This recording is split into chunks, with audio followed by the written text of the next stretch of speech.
Patience et longueur de temps sont indispensables pour que l'on puisse parler sans fin de la grappe et de son vin.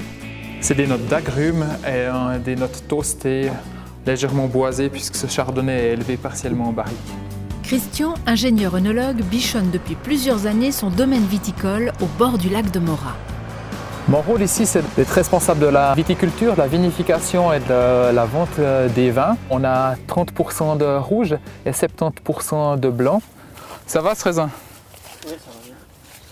Maintenant, on coupe un peu de raisin, on dégage les grappes. La vigne demande une attention particulière tout au long de sa croissance.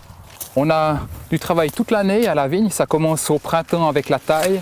Après, de avril à septembre, on doit couper la végétation superflue. On doit aussi traiter la vigne. Les traitements permettent de lutter contre les champignons qui peuvent détruire complètement la récolte. La qualité d'un vin découle de la qualité du vignoble. Après les soins indispensables, le raisin mûrit naturellement, quelquefois à la merci des caprices de la météo. Le mois d'octobre est le mois des vendanges. La maturation du raisin doit être optimale. Sarah dirige le domaine familial à Genève et surveille la récolte faite à la main. Je me rappelle en fait que dès l'âge peut-être de 3 ou 4 ans, j'étais dans les vignes en fait avec les vendangeurs. Donc c'était des métiers très très physiques, c'est toujours assez physique, c'est des longues journées. Mais on est quand même bien aidé par la technologie, je veux dire, et dans les vignes et à la cave. Donc ça devient tout à fait possible en fait de faire ce métier en étant une femme. Et puis on a d'autres, on a une perception des choses qui est différente en fait, on a d'autres priorités. J'ai déjà une petite fille et c'est vrai qu'elle aime bien être dans les vignes et puis courir avec nous en fait. Le processus de vinification débute juste après la récolte. Les grappes sont écrasées avant de passer au pressoir. Le jus ainsi obtenu est stocké dans d'immenses cuves de fermentation où le sucre se transforme en alcool. Une fois encore, seul le temps compte, ponctué par des contrôles réguliers. Et les vins qui sont ici vont rester à peu près 6 mois dans cette cave.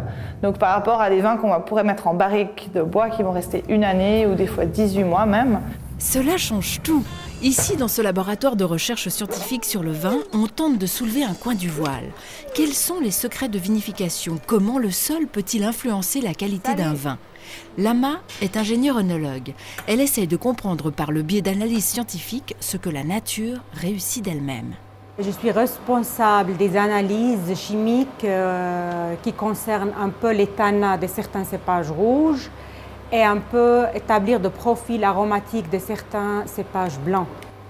Son rôle est d'expliquer certains phénomènes et par conséquent d'aider le producteur à tirer le meilleur parti de son vignoble. Le vin, ça reste quand même un produit naturel qu'on ne peut pas tout maîtriser. On arrive à améliorer, ça c'est clair, mais de refaire d'une manière laboratoire ou analytique tout ce qu'elle fait la nature, je ne crois pas, on n'est pas capable de le faire. Dans ce cas, les analyses ne sont pas seulement chimiques, la dégustation et ses effets sensoriels sont indispensables en laboratoire, comme dans la cave de Christian, qui aujourd'hui vérifie la qualité, le potentiel de son vin. On va voir la couleur du vin dans la dégustation, ensuite le sentir, trouver ses arômes, ici de bois frais, des arômes fruités de cassis, et ensuite la dégustation en bouche. Corps, robe, bouquet, finesse, le vocabulaire de l'œnologue semble sans fin, tout est dans le subtil, le délicat. La mise en bouteille effectuée, le travail n'est pas encore terminé. 480 Pinot Gris, 540. Car qui mieux que Christian pourrait être responsable de la commercialisation? C'est vrai que dans le métier, le marketing prend de plus en plus une part importante. C'est important de se faire connaître et surtout de faire envie, que les gens aient envie d'acheter nos vins. Son site internet est une bonne base de travail, mais rien ne remplace le contact humain. Ainsi, Christian visite régulièrement ses clients. Lui qui a élevé et choyé son vin pendant des mois, sait en parler avec passion. Moi, je vois pas le temps passer, donc je me rends compte que j'aime être dehors, quoi. Et que ça bouge et faire des choses différentes tous les jours. Donc on va faire une dégustation, aujourd'hui on vendange, ce soir je pourrais avoir un groupe. Il y a toujours quelque chose de nouveau à faire et ça bouge tout le temps en fait. Et c'est ça qui est vraiment motivant.